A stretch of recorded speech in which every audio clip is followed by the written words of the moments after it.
Essa é a nossa primeira edição do Quarto da Ciência, e nós temos uma convidada especial, a doutora Larissa Brussa, que daqui a pouquinho está começando com a gente.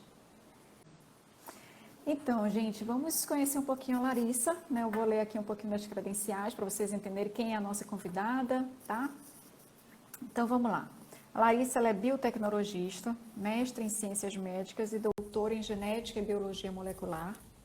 Seu propósito de vida é fazer e divulgar ciência, inspirar pessoas a entenderem o mundo microscópico da genética e entender os avanços da biotecnologia. Ela quer mostrar para o mundo que a ciência está presente em tudo e os cientistas são pessoas comuns. Apenas gostam de estudar um pouco mais do que a maioria. Achei fantástico isso. Seja bem-vinda, Larissa. Um prazer estar aqui Obrigada. contigo. Obrigada pelo convite, né? Sempre muito bom poder falar de ciência, divulgar ciência. Muito obrigada. Bom, a ciência, ela está presente no nosso dia a dia, conforme a gente já comentou ainda há pouco, né? Mas as pessoas sempre têm uma percepção de que a ciência é algo longe, algo distante, de que precisa estudar muito para ser um cientista. Enfim, aí eu queria conhecer um pouquinho da tua história. Como é que surgiu essa paixão pela ciência, pela divulgação científica? Foi amor à primeira vista? Enfim, conta um pouco pra gente como é que foi. Ah, legal.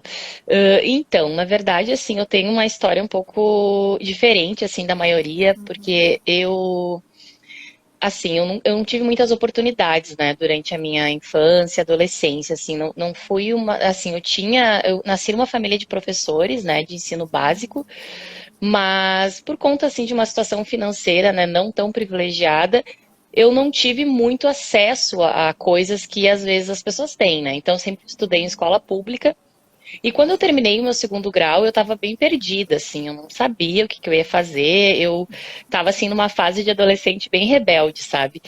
E aí eu comecei a trabalhar, né? Comecei a trabalhar de carteira assinada e trabalhei numa empresa de celular na época. Trabalhei uns 3 anos e tal, e estava vivendo a minha vida ali, né? De assalariada e bem tranquilo. Mas eu sentia que não era aquilo que eu queria, sabe? Não era ficar atrás de um balcão. Eu sempre fui uma criança muito curiosa, sempre gostei muito de ler. E assim, me alfabetizei praticamente sozinha e sempre tive facilidade de estudar. Embora eu tive algumas fases que eu não estava nem aí para os estudos, mas eu sempre tive assim. Então, eu, né, lá trabalhando, sábado, domingo, cansada, né, já assim. E aí eu resolvi, eu acho que eu vou fazer um cursinho pré-vestibular. Vamos ver, né, se eu consigo aí me inserir nos estudos e voltar. E aí fui fazer um cursinho para tentar, na época eu queria jornalismo, que eu também sempre gostei muito de me comunicar e tal. E aí eu fui fazer eu descobri que tinha um curso técnico em biotecnologia. Não sabia o que era biotecnologia, como a maioria das pessoas, né? Não imaginava. Mas por gostar muito de ler, eu assinava na época aquela revista super interessante. Né? Eu tinha pilhas, eu amava aquela revista. E uma vez eu abri e vi uma matéria que falava de um notebook que tinha sido feito com milho. Toda a carcaça dele era feito, o plástico dele era feito de milho. E eu achei aquilo sensacional. Gente, isso é o futuro, meu Deus, eu preciso saber mais disso. E aí eu vi esse curso de biotecnologia, né? Na época era a Escola Técnica da URGS, depois virou o Instituto Federal do Rio Grande do Sul, né? Na época ainda era Escola Técnica. E eu prestei o vestibular ali e entrei. Foi ali que eu comecei. Aí eu não parei mais, assim. Eu me apaixonei, né? Aquela paixão dos estudos voltou à tona. E aí eu segui. Aí fiz o curso técnico.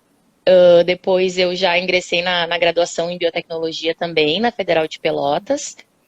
E aí depois eu vim fazer o meu mestrado aqui em Porto Alegre, em ciências médicas também na Federal da URGS e o doutorado em genética e biologia molecular. Aí eu me achei, né, me descobri e não quis mais parar. E a divulgação científica eu comecei na graduação. Então, por essa dificuldade de não saber o que era biotech, e assim, eu dizia para minha família, tô fazendo biotecnologia. Eles, nossa, o que é isso? Isso não tem futuro, isso não. Que curso é esse? E aí quando eu entrei, assim, já tinha alguns alunos um pouco mais adiantados que já estavam, assim, numa pegada de divulgação. E logo que eu entrei na faculdade, eu já entrei nesse grupo e a gente já começou a a tocar a ficha, assim, né, na divulgação científica dentro da universidade e também para a comunidade ali do município de Pelotas, assim, né. E aí também a gente começou a usar as redes sociais. Na época era o Facebook, né, e tinha um pouco do Orkut ainda. Isso foi 2012, 2013. Aí a gente começou a fazer ações de divulgação científica nessas redes sociais e também me engajei num projeto muito legal que era de alfabetização científico-tecnológica para crianças ali da comunidade. Então a gente fez um projeto muito legal para levar um pouco de ciência para uma escola municipal que tinha ali perto da universidade.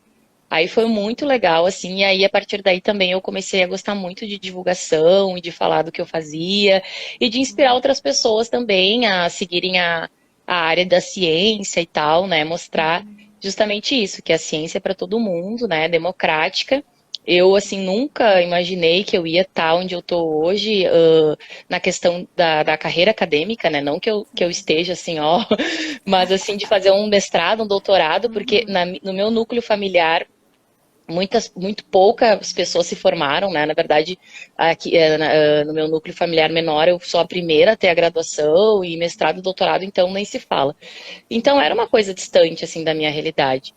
Mas, né, eu fui atrás e depois que eu comecei, assim, na pesquisa e na biotecnologia, eu já sabia que eu queria seguir a carreira acadêmica e ir até onde desse, assim. Legal, legal, muito bom esse encontro, né? O meu encontro com a divulgação científica já foi mais adiante, né? No doutorado, quer dizer, no doutorado é que eu fui descobrir a divulgação científica.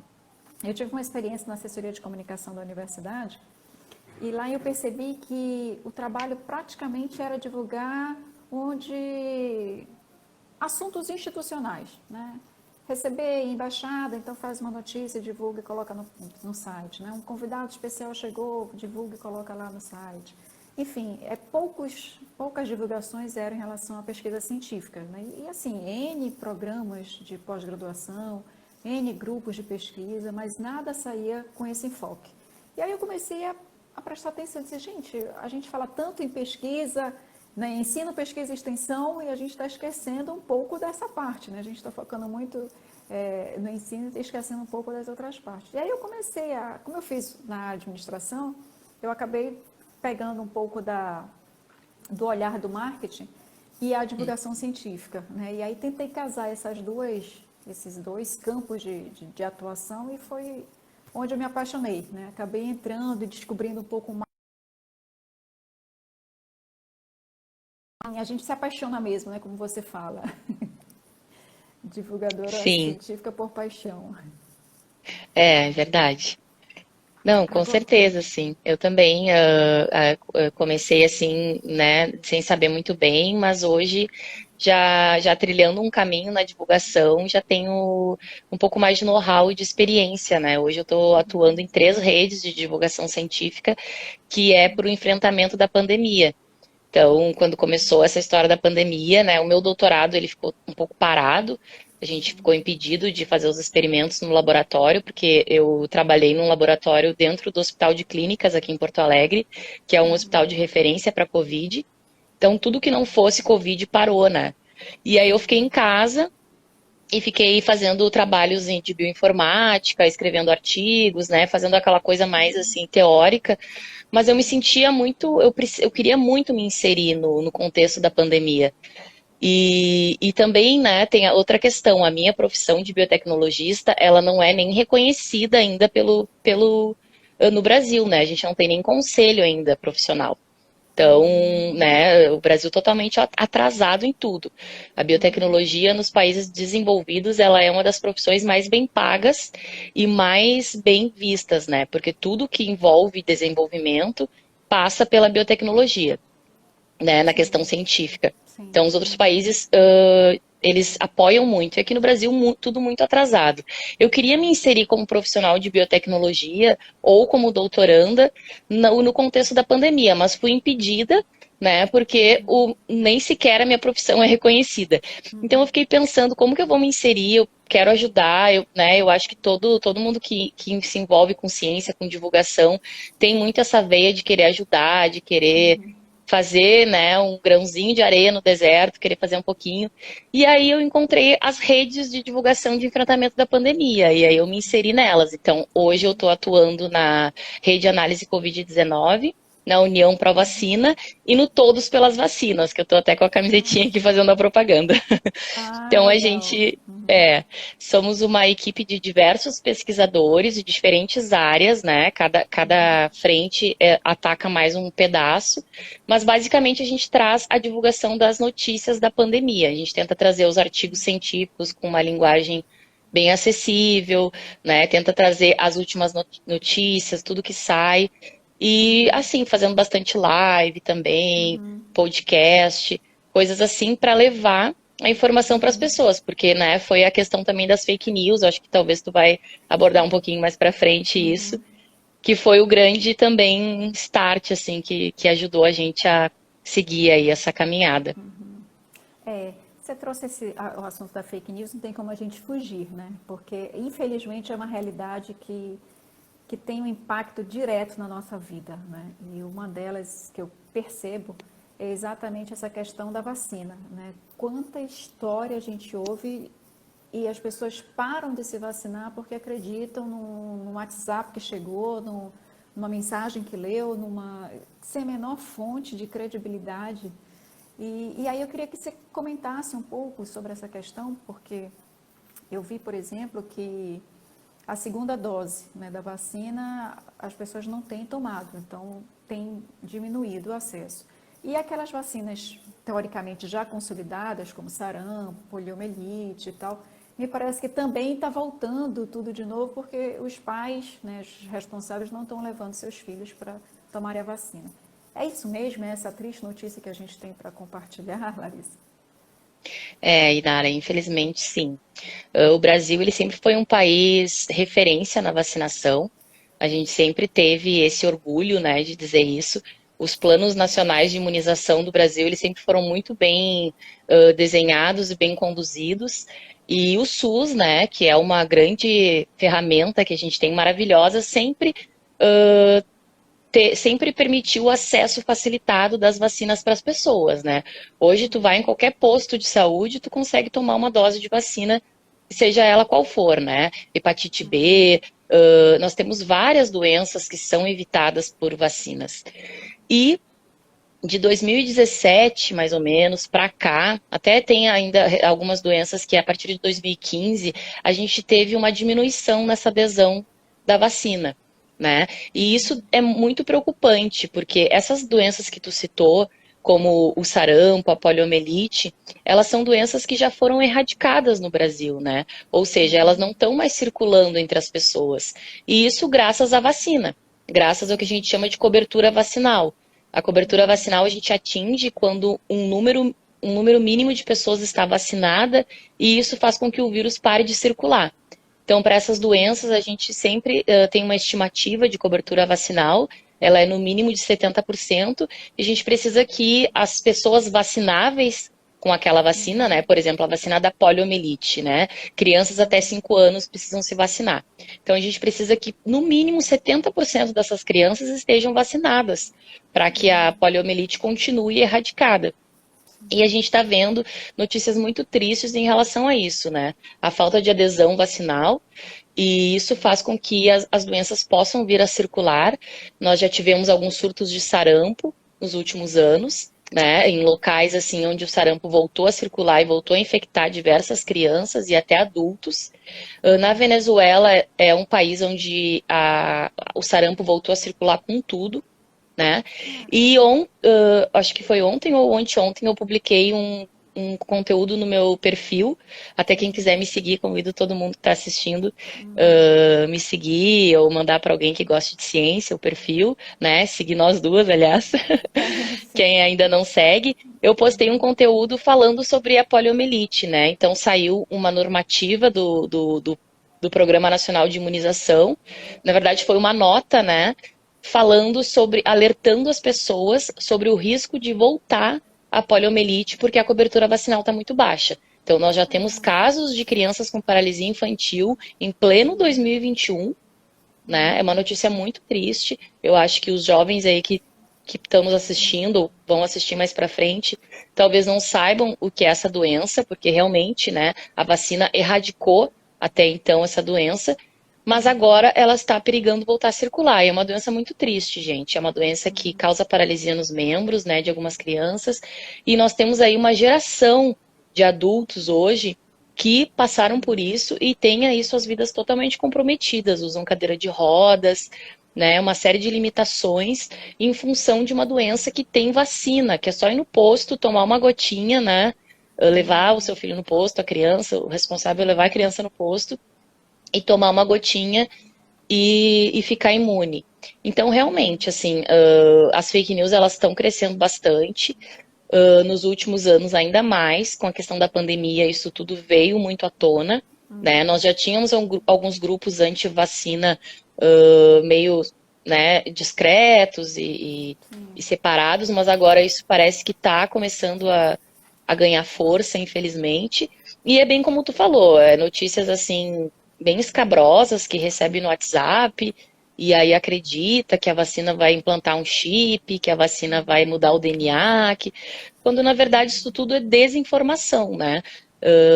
Se tu for estudar um pouquinho e se informar um pouquinho com pessoas que são sérias, que estão aqui para defender a ciência, né? Vocês vão entender que não tem nada disso. É impossível uma vacina conter um chip, é impossível uma vacina mudar o DNA. Né? As vacinas já são ferramentas muito seguras e muito antigas, que a gente já vem aí utilizando tem muito, muito tempo, né? Séculos. Então, assim, ficar acreditando nesse tipo de coisa não faz muito sentido, né?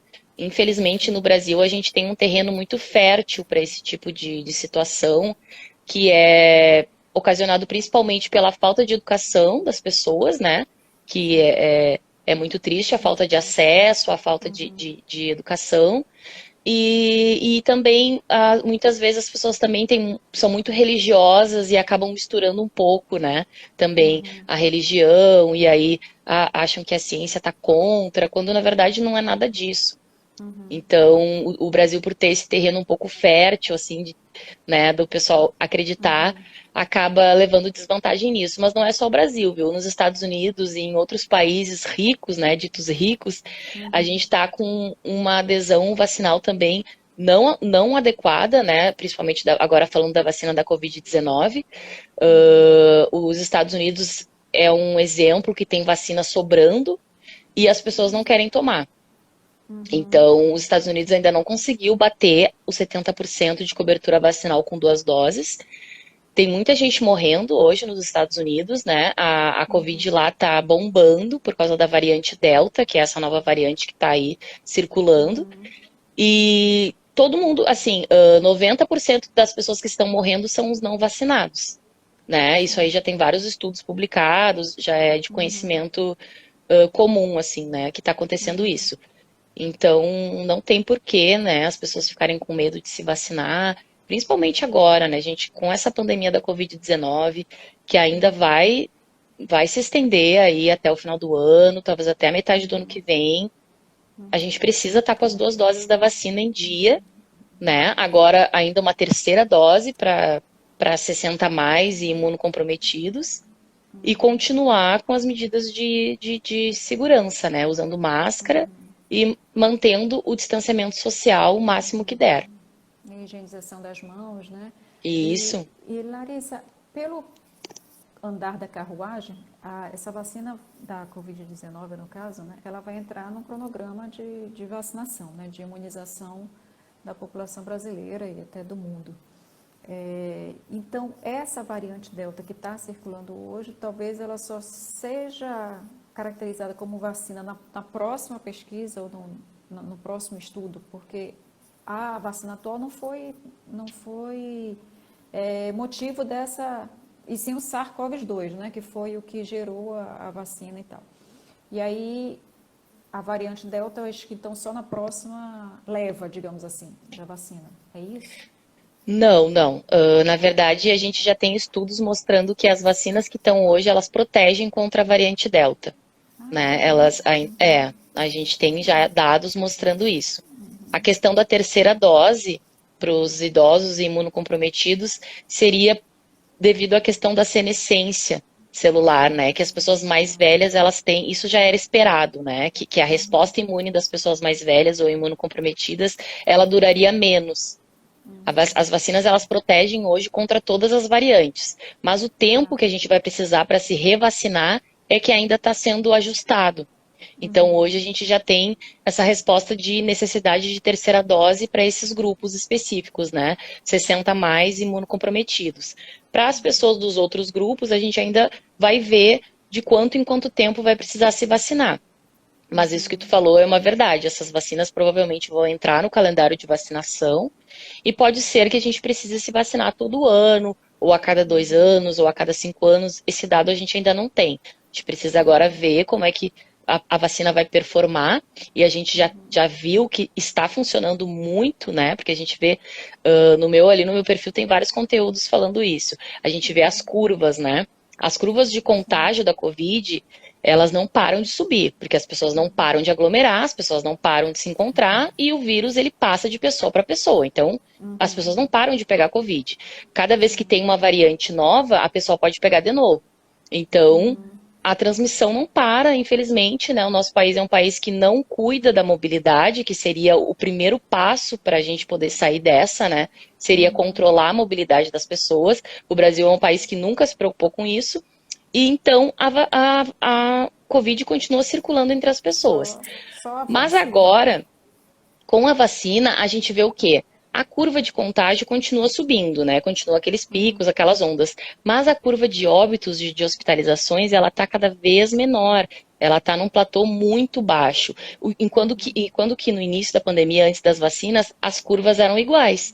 As curvas de contágio, de morte e de óbitos, elas estavam parelhas, né? As pessoas estavam morrendo a rodo. Agora a gente está vendo diminuição. No Brasil, a gente já recém está começando a ver essa diminuição de óbitos e internações, porque a gente está também muito atrasado, como tu falou no início, a segunda dose não chegou para todo mundo e está bem longe de chegar, né?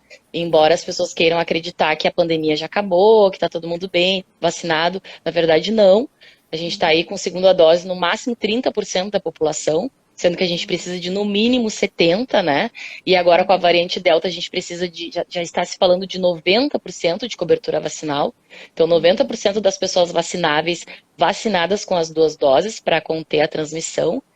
E isso ainda vai levar um tempo. Nos países que estão mais adiantados com a vacinação, que começaram a vacinar antes, a gente já está vendo essa curva bem diminuída, né? No Brasil a gente estava até semana passada ou retrasada com 1.000 óbitos dia, 800, e agora a gente já está batendo aí 400, 300 óbitos dia.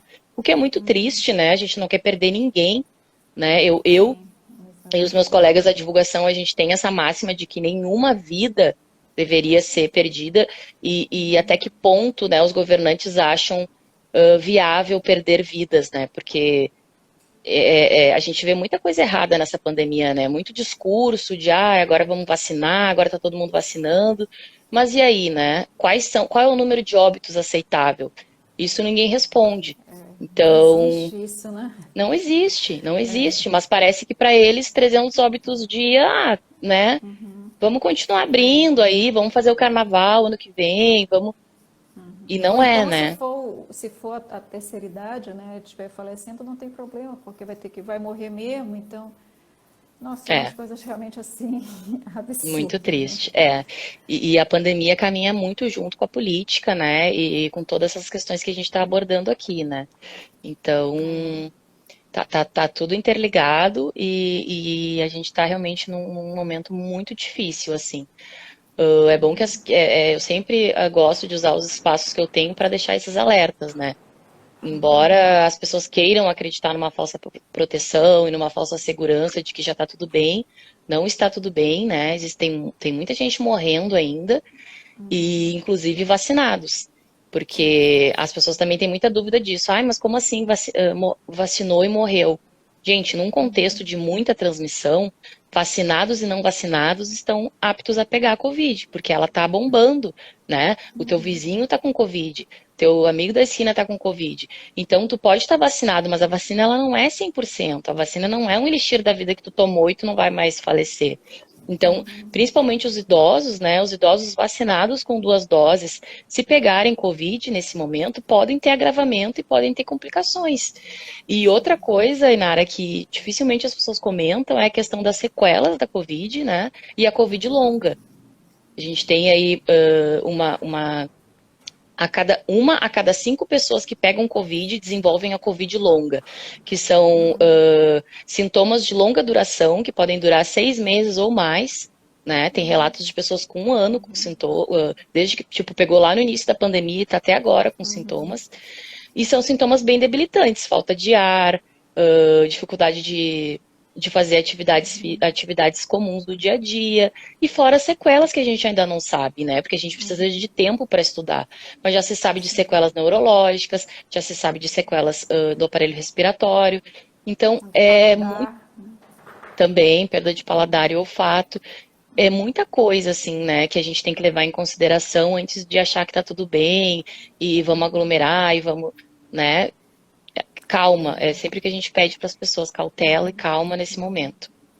E Larissa, e para reverter essa história, né? Ou seja, como é que os pesquisadores, que é uma minoria, né? A gente sabe, quer queira, quer não, é um público privilegiado de ter conseguido, né, alcançar um nível alto da formação acadêmica, pode contribuir nesse momento, né? E qual é o novo papel dos pesquisadores, qual é o novo papel dos cientistas frente a tudo isso que a gente está enfrentando, é a nossa realidade, é o momento de usar o famoso TBC, né? Como é que a gente vai fazer isso, né?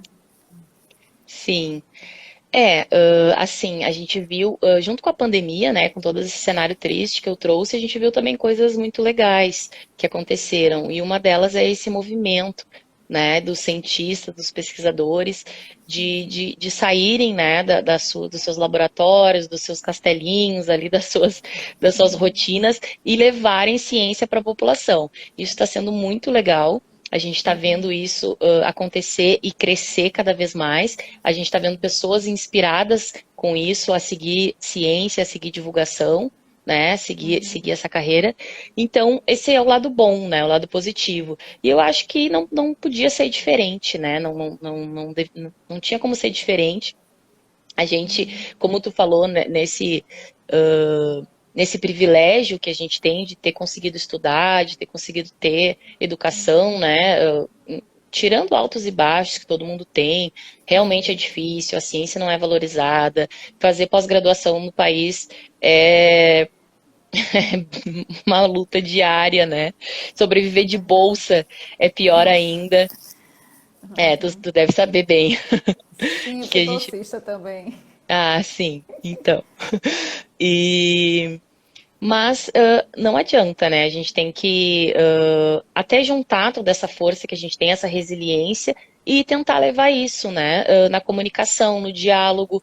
Então a gente está vendo esse movimento que está sendo bem legal. Então as pessoas estão se preocupando em explicar, porque a gente está vendo um movimento muito importante de quanto mais a gente explica a ciência para as pessoas, quanto mais a gente aproxima a ciência das pessoas, mais elas entendem e defendem. E é isso que a gente quer. Porque o nosso país ele não tem tradição em investimento em ciência, por isso que a gente está sempre atrás, né? A gente não desenvolveu vacina, a gente teve que pegar de fora. Por quê? Sabe? Se lá na Índia, que é um país também quase assim com o mesmo PIB, né? O mesmo economia que o Brasil, conseguiu desenvolver vacinas, né? Várias vacinas estão sendo testadas e estão aí, foram desenvolvidas na Índia. Por que o Brasil também não? Bom, porque a Índia é um país que tem tradição em investimento em ciência e o Brasil não tem, né? Aqui no Brasil a gente valoriza outras coisas, que é futebol. Eu não estou dizendo que isso não é interessante, né? É claro que a gente precisa de futebol, de carnaval, a gente precisa desopilar. Mas, né, o Brasil supervaloriza coisas que não trazem tanto benefício como poderiam. Então, quanto mais a gente explica a ciência e mostra e diz, não, só um pouquinho, isso é fake news, vem cá que eu vou te mostrar. Isso acontece por tal coisa. As pessoas, tipo, elas, que legal, então vou defender.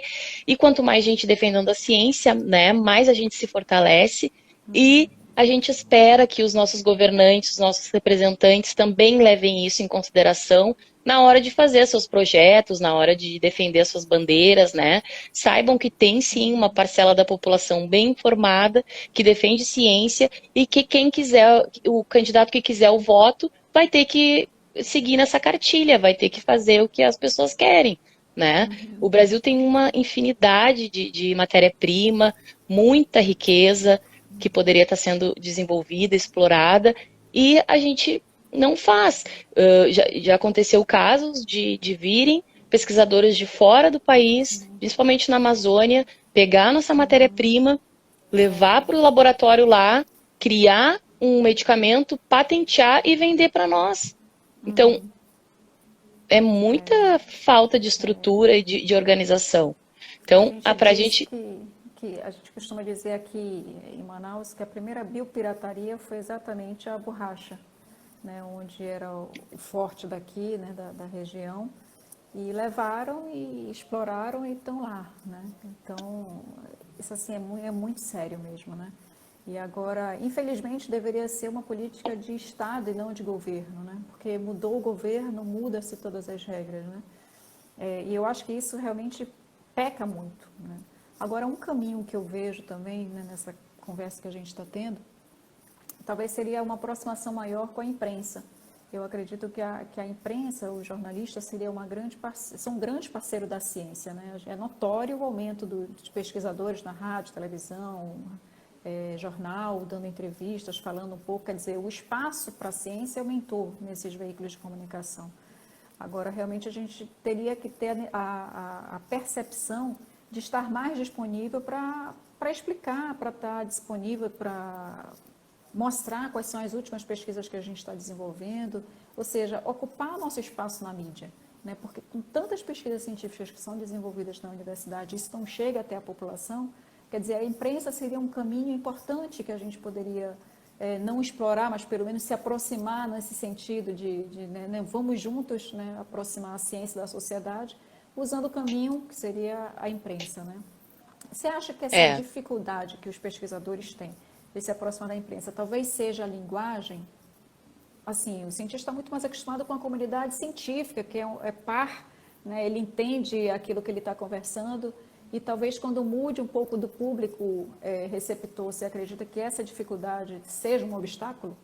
Essa dificuldade não, essa questão da linguagem seja um obstáculo? Acho que sim. Acho que a gente volta de novo para o ponto primordial, né, que é a falta de educação da nossa população, por não ter acesso. O Brasil carece muito de educação básica, né? Até assim, educação superior a gente vê grandes avanços, né? A gente, hoje, um aluno de graduação, de mestrado, de doutorado, ele não deixa nada a desejar para um aluno de outro país, de um país desenvolvido. Mas a educação básica carece muito, e é nessa tecla que a gente deveria bater, né? Nessa área que a gente deveria atuar mais. Porque quando tu desenvolve a curiosidade científica numa criança, aquilo não tem fronteiras, né? Aquilo pode crescer e se expandir infinitamente, né? Aquela criança vai levar aquela mensagem que aprendeu na escola para os pais, para os avós, para os tios. E aí a linguagem começa a ficar um pouco mais fluida, né? Com certeza a gente tem esse obstáculo da linguagem e é muito em função disso, das pessoas não terem acesso à educação e às informações. E isso que tu falou do papel da mídia realmente é muito importante, mas, né, voltamos aos pontos negativos. E, infelizmente, hoje a mídia, ela está também preocupada em promover outras coisas, né? Que também está tudo envolvido nesse sistema que a gente vive hoje, do capitalismo, né? A imprensa hoje, a mídia, ela quer divulgar o que dá dinheiro, né? Infelizmente é isso. Claro que agora com a pandemia a gente está vendo uma mudança, né? Mas também não deixa de ser um pouco por interesse. A gente tem também uma questão muito complicada com a imprensa e com a mídia, é a questão do que a gente chama de clickbait. Muitas vezes eles divulgam um título sensacionalista porque eles querem que as pessoas cliquem e abram a matéria, porque isso dá dinheiro para aquele veículo de imprensa. E muitas vezes aquele título não é verdadeiro. Então, às vezes, a mídia também faz um desserviço nesse sentido, sabe? É. Mas assim, tendo jornalistas sérios e pessoas engajadas, tudo tende a melhorar. Esse espaço que eles estão abrindo para nós, para os cientistas falarem, é muito, muito importante, porque, enfim, as pessoas que têm que falar são pessoas que estudaram, né, Uhum, para falar sobre aquilo, né, sobre ciência, sobre vírus, uhum, e às vezes, quando a gente não vê que é um especialista, a gente vê muita coisa errada sendo divulgada também. uhum. Aí você traz dois ganchos importantes, que é o primeiro, né? O jornalista também é fruto dessa educação básica que não teve ciência na fonte, né? Então ele acaba também não bem que entendendo o que está sendo falado, né? Ou seja, daí a importância do pesquisador usar uma linguagem mais simples, mais acessível, para que os jornalistas consigam escrever a matéria, traduzir isso para poder mandar para a sociedade, publicar no site, enfim, né? Então ele acaba sendo meio que reflexo também dessa carência da educação básica, né? E o Com outro certeza. ponto, também importante que você traz, nossa, esqueci agora, passou, deu É, branco.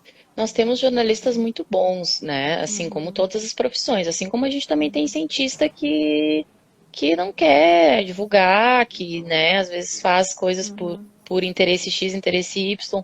A gente tem também jornalistas muito bons, né? Eu falei aqui, não quero generalizar, né? Muito Sim, pelo sim, sim. contrário, a gente está vendo um papel da mídia realmente muito importante. Mas tem essas coisas aí que poderiam melhorar e a gente É espera um que melhorem alerta, né? cada vez mais. É. Exatamente, seria o alerta, né? E aí é interessante também observar, né, os pesquisadores terem essa necessidade de se comunicar mais, né? Porque nem sempre ele está acessível para que o jornalista converse. Lembrei, esse seria o gancho que eu ia comentar.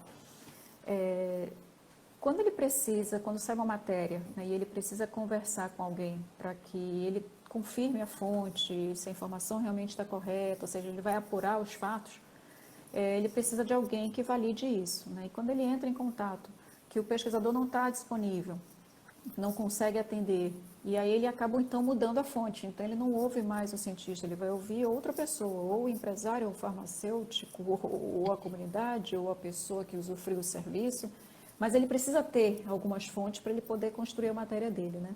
E eu acho que esse é outro ponto também. Então, às vezes eu ouço de alguns colegas dizendo, pô, sempre a fulana está na TV Globo de manhã, tarde e noite, né? Talvez porque ela esteja disponível para receber os jornalistas e conversar, Exato. né? Quer dizer, também tem É, essa questão, né? De você tá assim, aberto a conversar, a esclarecer a sociedade naquele assunto que você pesquisou, que você tem ciência do que você está falando, né? E, sim. e, e como, às vezes, as áreas são muito próximas, né? Nem sempre o jornalista também sabe, será que para falar de vacina só biotecnologista, por exemplo, ou só quem for médico imuno, que trabalha com essa imunologia, ou só, enfim. Então, essa confusão também, eles acabam ficando É. talvez muito em dúvida, né? Tem isso também, que a gente Ah, com precisa certeza. É. atentar. Essas redes que eu participo é bem legal porque a gente tem pessoas, né, que são disponíveis na medida do possível e a gente sempre indica ou quando a gente não pode, a gente indica alguém. Então, também essas redes são interessantes por causa disso, assim, a gente consegue dar um suporte, mas não tenta nunca deixar, né, aquela pessoa, aquele veículo que nos chamou sem resposta. E muitas vezes é porque a rotina do pesquisador ela é bem puxada também, né? É, eu já dei assim entrevista, já participei de coisa dentro do laboratório, no meio de experimento, às vezes realmente não tem tempo, né? Mas eu acho que se a pandemia teve coisas boas, uma delas é isso, assim, a gente está vendo essa mudança, né, tanto do comportamento dos jornalistas da mídia, quanto dos cientistas de se abrirem mais e dos jornalistas de buscarem a informação certa na fonte, né, em outros tempos a gente não via isso, a gente via muito mídias e veículos divulgando coisas que não eram bem assim, e cientistas não querendo falar também, porque não queriam se comprometer, ou porque não tenho tempo, não quero falar com as... Então agora está mudando. Eu acho que também as novas gerações que vêm aí, elas estão também tentando mudar isso, né? E a própria comunicação que a gente está tendo agora, né? A pandemia também trouxe isso de aproximar as pessoas pela tecnologia da comunicação, pelas lives, pelo jornal. Então, as pessoas ficarem mais em casa, elas estão procurando notícia, elas estão lendo alguma coisa, Instagram, né? O próprio TikTok agora, que é a rede social que está bombando aí. Da onda. É, a gente tem também trabalhos lá dentro do TikTok, divulgando vídeos e incentivando as coisas de divulgação científica também no TikTok. Mas aí Legal. também tem o outro lado, né, dessas grandes redes, por exemplo, o Instagram. O Instagram, ele é uma rede muito chata. Eu vou falar que agora vou me banir de vez. Porque ele não entrega Ah, os conteúdos, ele não entrega os exatamente. conteúdos. E a gente fica horas fazendo um conteúdo legal e ele entrega para 10 pessoas. E aí, às É vezes, tu fica verdade. 5 horas fazendo um conteúdo para ter 12 curtidas. Isso também 7% desmotiva, aproveita. sabe? É muito ruim isso. Acaba desmotivando. Então, esses grandes, né, que comandam, né, Facebook, Instagram, que é tudo da mesma Sim. rede ali, Uhum. esse monopólio também é complicado, né? A gente ir contra esse sistema todo que está aí. É, exatamente. É por isso que eu acho que um caminho talvez mais tranquilo de se aproximar e conseguir explicar isso é exatamente a imprensa. Porque eu acredito que se a gente fizer um trabalho mais próximo, convidar jornalistas, explicar a necessidade, mostrar a importância, as pesquisas que têm interesse público, quer dizer, que vai Uhum. ter um impacto na sociedade, eu acredito que a gente consegue trazê-los para esse lado da ciência do bem, né, digamos assim, Sim, e não o lado capitalista, né?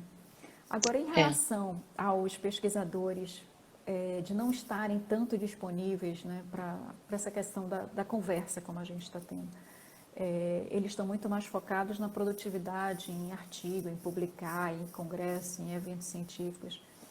Você acredita que talvez falte incentivo das próprias instituições científicas, das próprias universidades nesse sentido, ou é muito mais uma decisão pessoal do pesquisador? Cara, agora tu tocou num assunto bem importante, bem delicado. Quem se dedica para a ciência e pós-graduação é muito exigido, né? E muitas vezes, muitas vezes não, né? Sempre. A academia, ela só valoriza os títulos e os artigos científicos e as coisas, sabe, que vão levar o nome da universidade, que vão. É muito difícil tu ver nas faculdades, nas universidades, nos programas de pós-graduação, o pessoal incentivando isso que eu estou fazendo agora, por exemplo, uma live para pouca gente. Isso para eles não é nada, né? Eu tenho um exemplo para dar do meu programa de pós-graduação em 2020. Eu ganhei o prêmio de produtividade, de aluna mais produtiva do pós Olha, no doutorado. É, sim. mas não por causa da divulgação, que foi uma coisa que eu me dediquei horrores, e sim por causa dos artigos científicos que eu publiquei. Então, lá na hora de preencher o formulário com as atividades que eu tinha feito, né, para concorrer ao prêmio, não tinha nada de divulgação. E nada dos que eu fiz pontuou, tipo lives, material de divulgação, vídeos, entrevista em jornal e revista, que também já dei várias. Nada disso pontuou. Então eu fiquei pensando, cara, é muito injusto isso. Por que que eles não valorizam esse tipo de coisa que é tão importante quanto? Mas a gente Exatamente. é muito exigido nesse sentido, sabe? A pós-graduação, ela acaba com a saúde mental dos alunos, né? Isso eu trago aqui como uma verdade. As pessoas romantizam muito e acham que é muito bonito fazer mestrado, doutorado, quando na verdade é muito desgastante, porque justamente por coisas desse tipo, porque a academia só valoriza o que é bom para eles. Ah, o artigo tem que ser na revista Qualis A1, não Aham. pode ser numa revista chinfrim, tem que ser na melhor, tem que ser na revista internacional. Então, ao mesmo tempo que o Brasil não dá subsídio para pesquisa, ele exige demais. E a gente fica nessa No gangorra, limite, né? a gente fica no limite, porque tu quer fazer uma pesquisa legal, tu entra no doutorado. Eu, por exemplo, eu entrei no doutorado, eu queria, nossa, agora eu vou fazer uma pesquisa top, né? Eu trabalhei com síndrome genética de câncer e eu queria testar uns medicamentos que eu já sabia que funcionavam para outras coisas, eu queria testar nas síndromes que eu estudo, que são síndromes que ainda não têm medicamentos que sejam muito bons, né? E aí eu queria fazer um estudo com células e queria fazer CRISPR, que é uma técnica nova que tem de edição genômica nas células, eu queria fazer várias coisas. E eu não tinha dinheiro para fazer. Então, passou um ano, eu não tinha dinheiro, passou 2 anos, eu não tinha dinheiro, passou 3 anos, eu não tinha dinheiro, eu estava desesperada. Eu pensava, meu Deus, o que eu vou defender no doutorado? Então, eu tive que fazer várias outras coisas, correr atrás de conhecimentos que nem eram o que eu queria ter feito para publicar. Porque eu exigia, o pós exigia que eu tivesse publicação. Se eu não tivesse publicação, não tinha título. Mas eles me deram dinheiro para fazer publicação? Não deram. Então, a gente fica nessa. É um cabo de guerra. Assim, aí eu escrevia projeto para edital para ganhar dinheiro. Escrevi mais de 5, 6 projetos, não ganhava, não ganhava, e no último ano eu ganhei. A gente ganhou o edital Pesquisador FAPERGS, que tem aqui no Rio Grande do Sul, que é um fomento aqui da Fundação de Amparo à Pesquisa aqui do Sul. A gente ganhou, foi 60 mil, se eu não me engano, e aí eu pude fazer, né? Mas aí eu tinha menos de um ano para fazer e veio a pandemia. Então, assim, o grande estudo que eu queria ter feito no meu doutorado, eu fiz em, sei lá, 2 meses. Foi uma correria insana. Eu ficava 24 horas no laboratório. Foi muito, muito sofrido essa época, sabe? Eu não desejo isso pra ninguém. E eu digo assim, a ciência, ela é muito bonita, né? Ela te permite ajudar as pessoas. É uma coisa muito legal nesse sentido, muito altruísta, mas também a gente tem que estar preparado e ter muita resiliência, porque é comer fogo atrás de fogo. E não só aqui, fora do país também, né? No exterior a exigência é enorme. Eu tenho colegas que estão aí em pós-doutorado, em doutorado no exterior, a exigência é enorme, faz um volume gigantesco de experimentos e no final, às vezes não tem resultado porque não deu certo, porque contaminou. Então, é bastante desgastante nesse sentido. E a academia e a ciência, elas acabam valorizando só o resultado, sabe? Ah, mas eu escrevi 6. Pode falar. É um trabalho extremamente solitário, né? Que você fica Muito. sozinho, você acaba abandonando tudo, porque você tem que dar conta do cronograma, daquele prazo, da qualificação de tudo. A Jenny, inclusive, que está vivendo isso agora, que está assistindo a gente, está nesse caso aqui da questão da qualificação. Quer dizer, então, isso assim é muito eletrizante, digamos assim, né? Para não falar outra palavra, né? É muito eletrizante.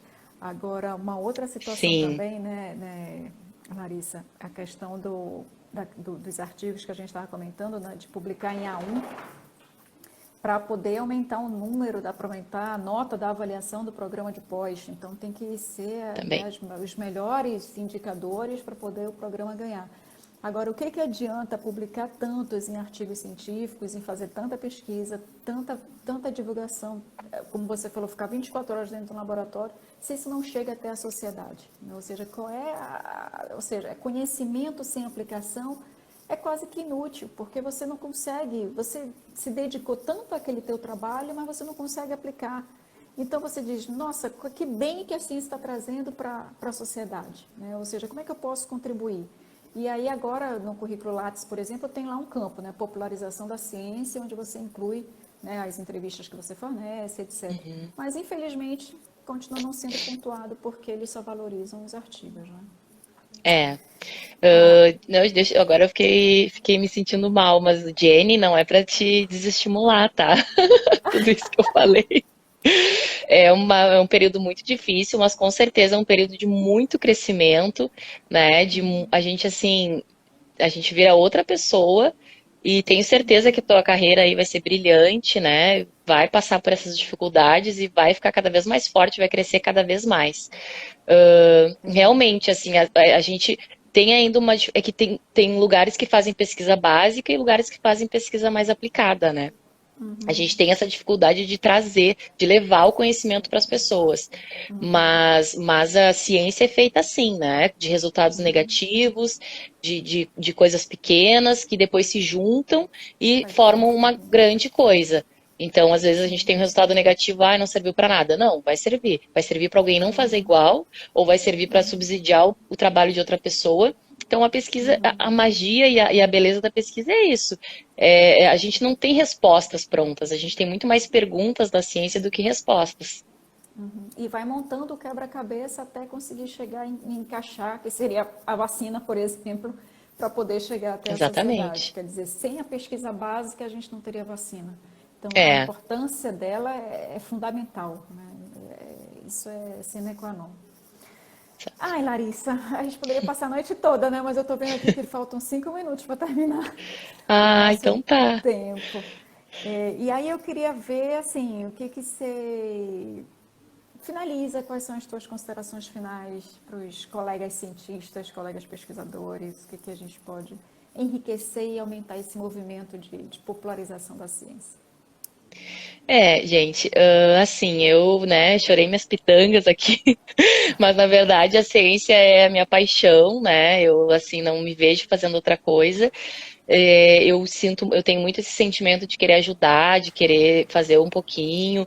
E temos sim muitas dificuldades, né? Às vezes a gente se sente desvalorizado, a gente pensa, ai, nossa, o que eu tô fazendo não vai adiantar nada.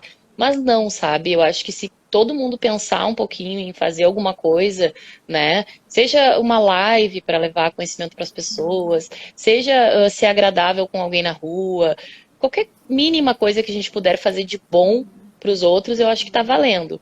Então, é assim que eu tento seguir, né? A mensagem final é essa, assim, confiem na ciência, fortaleçam o SUS, que é aí uma grande maravilha que a gente tem no Brasil, e fiquem atentos aí aos candidatos, né, os políticos que se envolvem com pautas de ciência, que querem trazer desenvolvimento, progresso, pesquisa, que investem em ciência e tecnologia. Acho que isso é bem importante a gente ficar atento aí, né? As eleições tão próximas. E a gente pensar nisso, porque a gente não quer mais ser província, a gente não quer mais ficar aqui dependendo dos outros, a gente quer também. A gente tem pessoas muito talentosas e muito boas que podem aí levar o Brasil lá em cima, sabe? Dedicação não falta, porque o brasileiro ele é muito resiliente e ele é muito dedicado no que ele quer. Então, esforço e dedicação não falta. O que falta realmente é investimento, é olhar, né? Fiquem atentos aos candidatos que pensam na educação básica, que pensam nessas questões de educação, acho que principalmente, assim, e investimento em ciência.